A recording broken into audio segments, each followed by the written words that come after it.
everybody, and welcome to another episode of the Ad Project Podcast. As always, I'm your host, Joe Schellerud from Ad Advance, and today I'm super excited to be joined with Elizabeth Green. Elizabeth, thanks for joining the podcast. Yeah, thanks for having me on. I was really stoked when you reached out. I'm excited. Yeah, awesome to have you on. And Elizabeth has been on the podcast before. In the previous episode with Elizabeth, we talked through bulk sheets and all that good stuff. So make sure you go back. You can go and check that out. But for people who didn't get to hear that episode, maybe go through and outline, kind of give us a quick background on your experience within Amazon.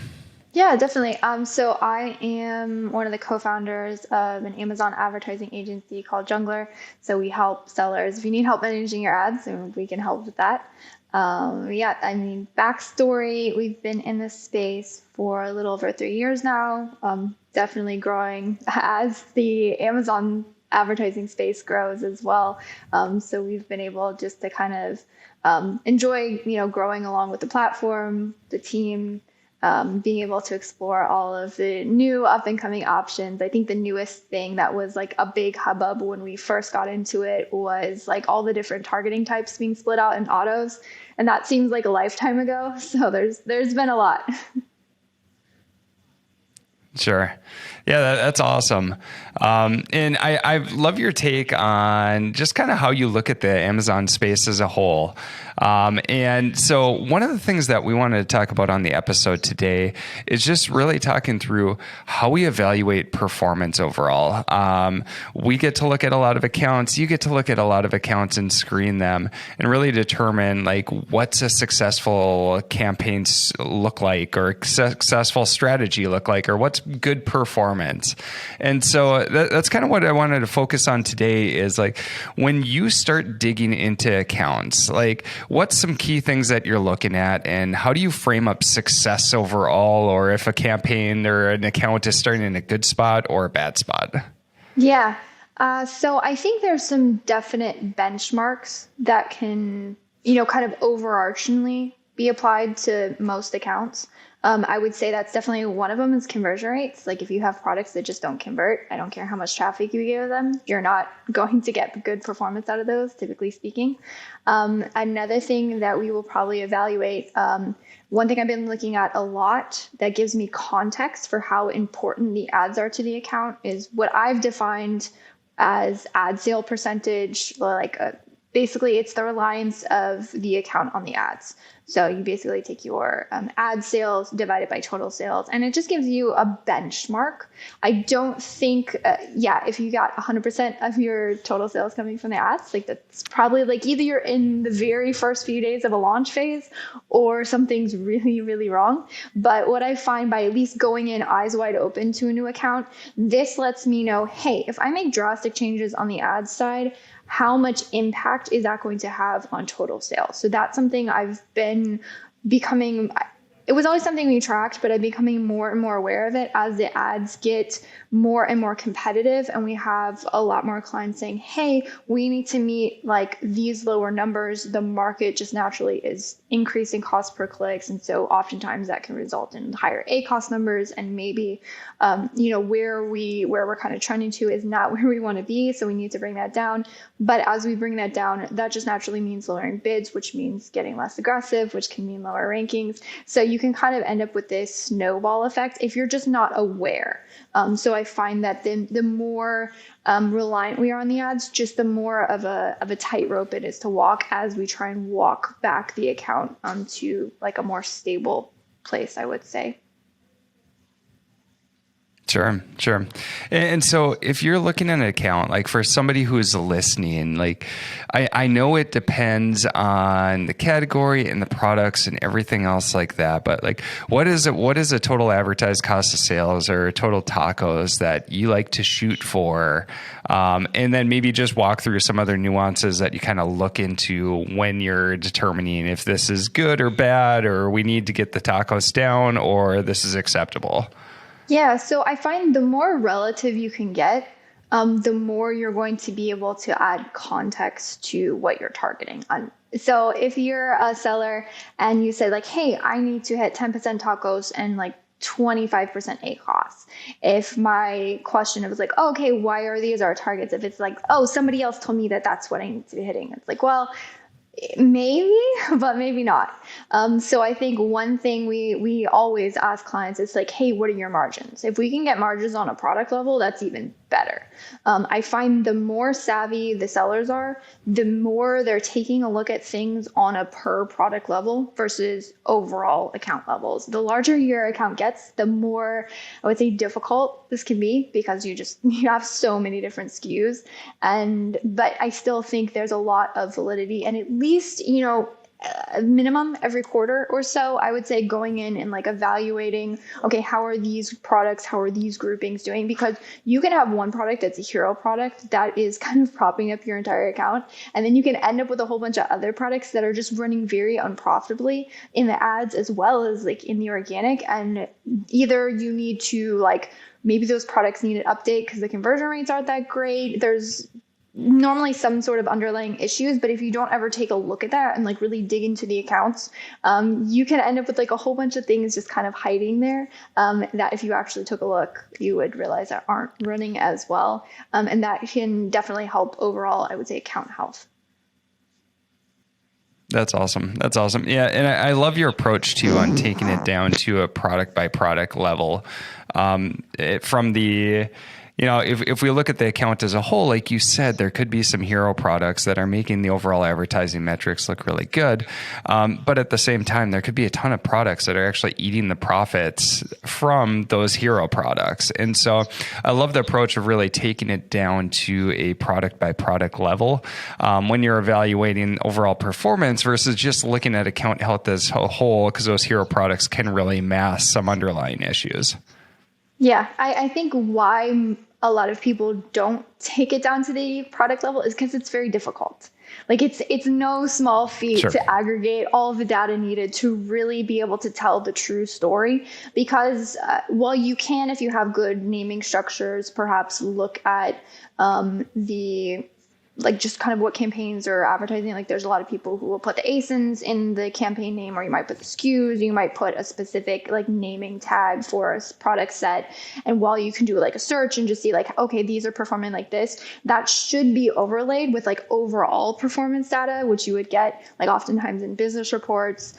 You would want to take a look at, go say, so how is my like organic conversion rate trending? How are my sessions trending? Like, am I, I pulled back on ads, am I more profitable? But has that been translated to like less visibility for the products overall? So, as we talk through data, like it's very, I would say, beneficial to like just layer in these other sets, layering in inventory. So if you have a product or you have some fluctuations in ranking or other things, especially on variation listings, we actually have quite a few. We've just ended up with quite a few clothing brands, which kind of create their own issues because Sure. as like sizes go out of stock, as the best selling colors go out of stock, you're left with like maybe the less converters, or maybe there's a specific style that you're advertising, but that one just doesn't have all of the sizes in stock. So it might be better to advertise the one that, so if someone lands on it, at least they have a full choice depending on what size they need.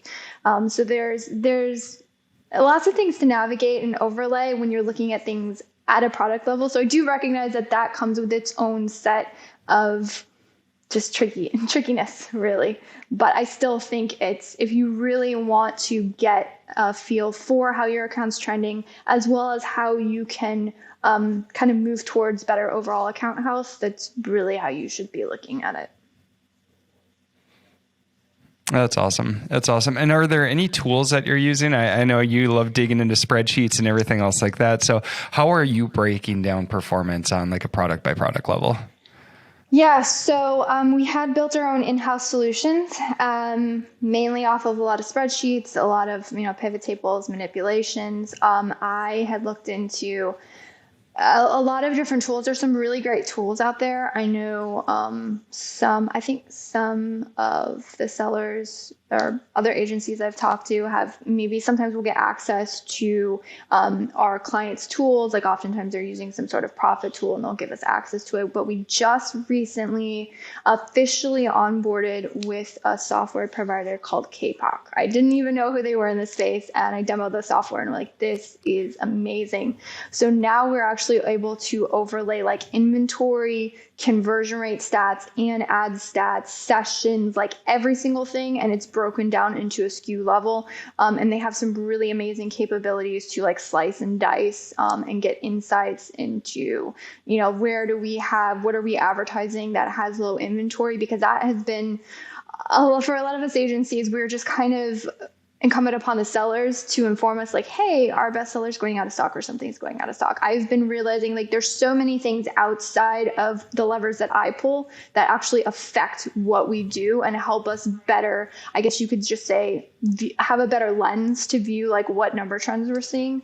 And so I've been like working on, trying to myself come up with better ways for us, just for the team to be able to not have to spend, 2 hours, 3 hours, 4 hours. Like, okay, so this is happening with this one product. Like, what is it? Let's go check BSR. Let's go check conversion rate trends. Let's go check inventory. Like, let's check the competition. Is everyone running coupons? Like, there's so many different things that you can go through and troubleshoot. Like reviews, you get a negative review, even if you have an old 1-star review that gets voted to the top of your list, that can affect your conversion rate numbers. So it's not just noticing the trends in like conversion rate numbers. It's okay, so why did we increase the price? Did our coupon run out? Like there's a lot of different things.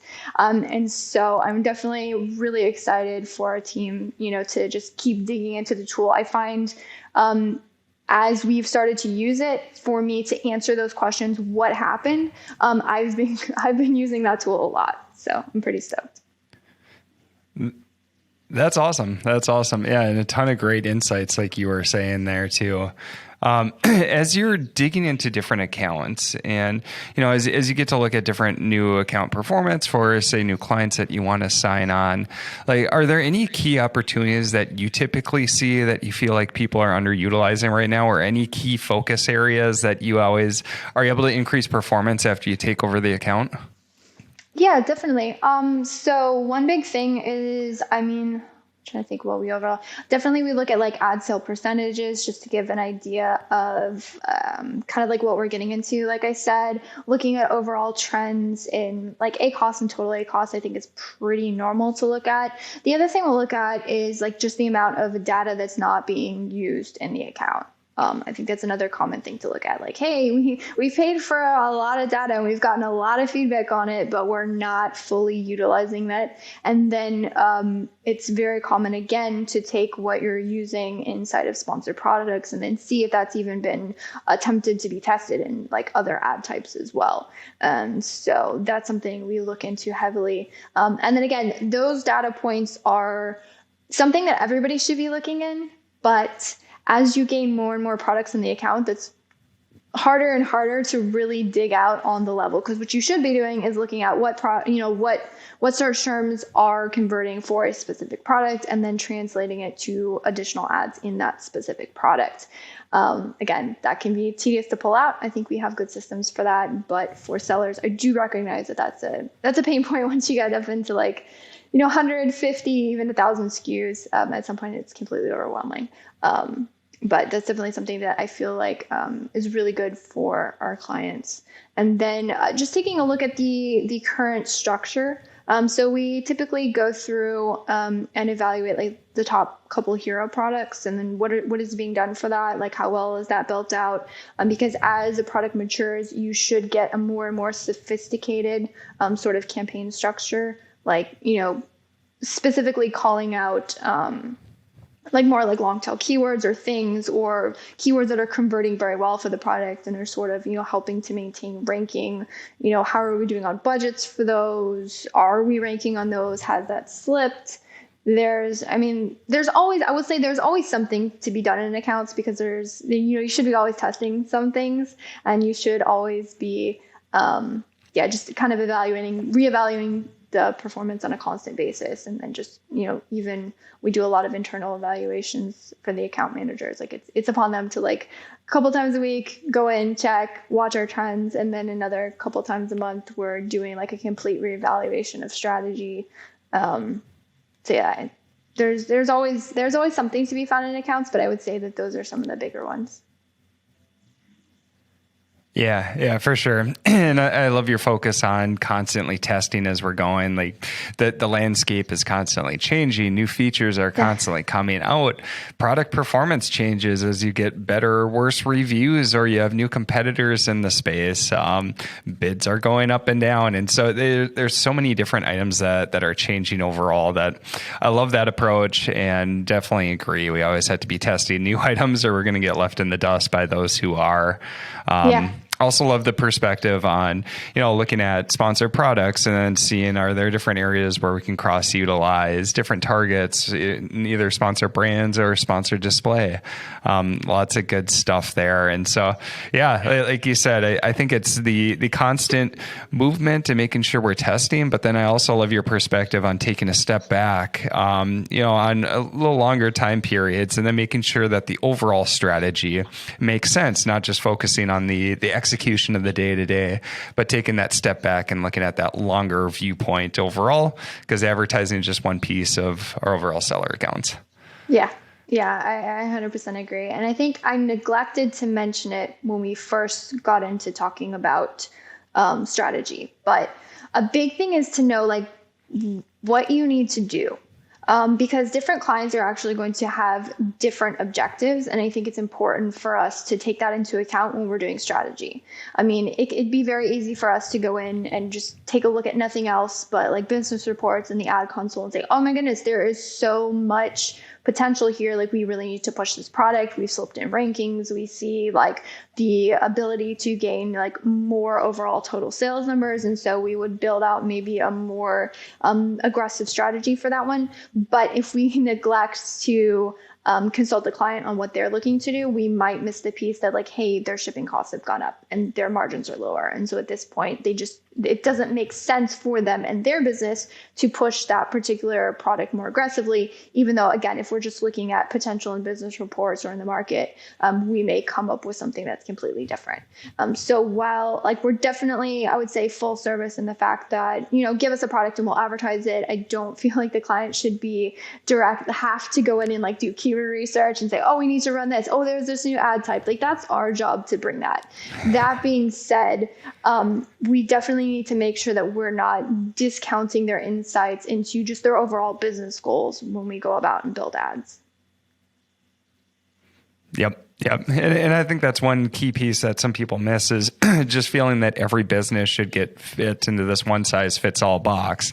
And there's so many different items that you need to take into account outside of the advertising before you truly identify what the opportunities are, whether it's margin, whether it's inventory constraints, whether they're going to have to increase price in the next couple of weeks to make up for the increased shipping costs. There's so many different pieces that, like you were saying, if you don't take those into account, the strategies that we could implement may have no impact or could actually be detrimental based off of where they're sitting. And so, I love that perspective. You got to start with the business as a whole and get everybody's feedback on, what are the key goals for advertising and start from that point.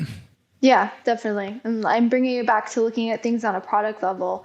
You will have specific products that have better margins, or you might have one variation that has better margins. And so, the more granular you can get with it, looking at a product level and then overlaying that with like overall business goals and even being able to possibly split out business goals based on the individual products, that's where you start being able to really impact, I think, client accounts. And because putting together those readouts and those overlays, again, it's very tedious. Like, let's be honest, like all of those who have sat with like 4 different spreadsheets and tried to put them all together and then, kind of read trends and numbers and be able to like put that in a way that is easy to read, because all of us can look at a large spreadsheet and get lost and not even be able to understand what's even going on, just because there's so many numbers and data points to look at. So if we can provide those insights and be able to like synthesize it and articulate like what's going on with this product, what's going on with this product, and then how have things changed on your end,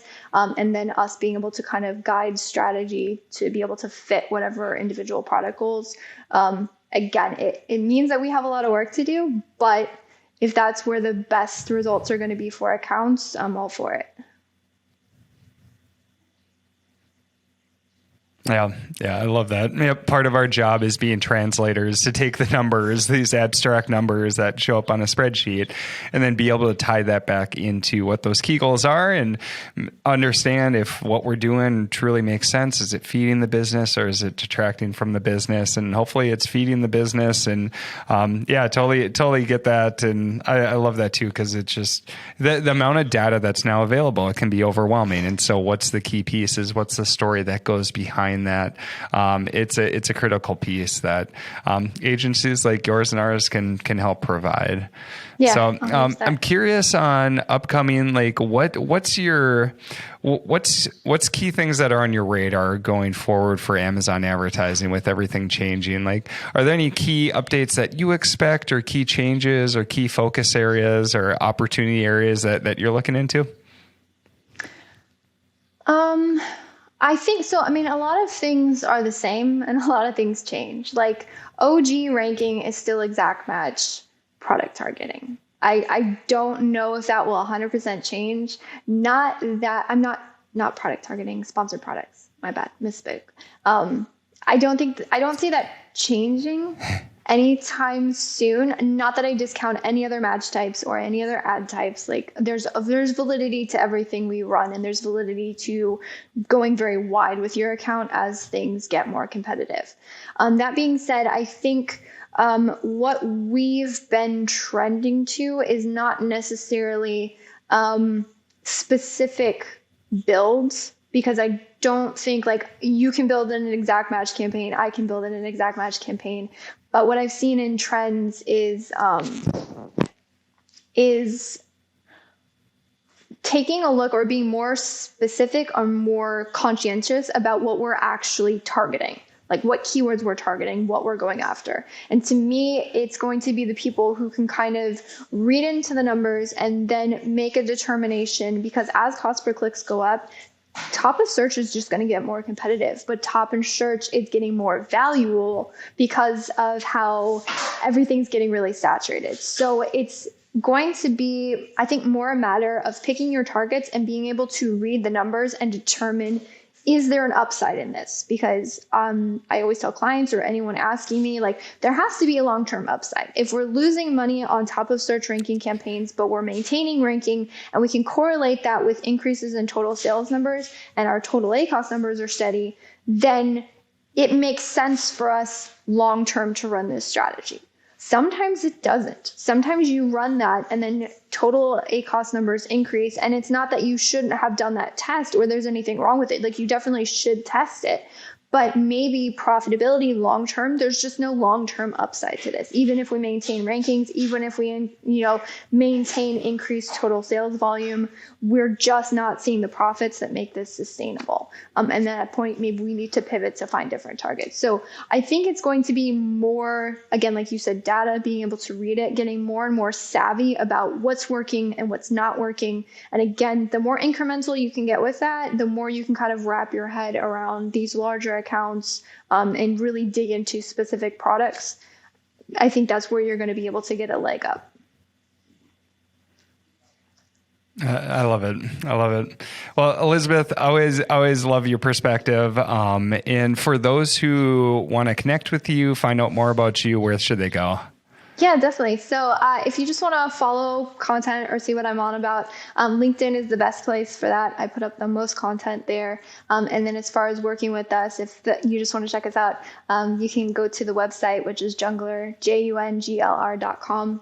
There is a call form at the bottom. You can actually get in touch with me personally, and we'll see if we're a good fit.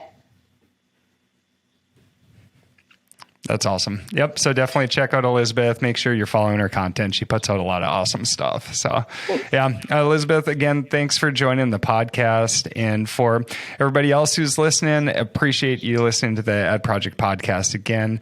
As always, we'll see you on the next episode.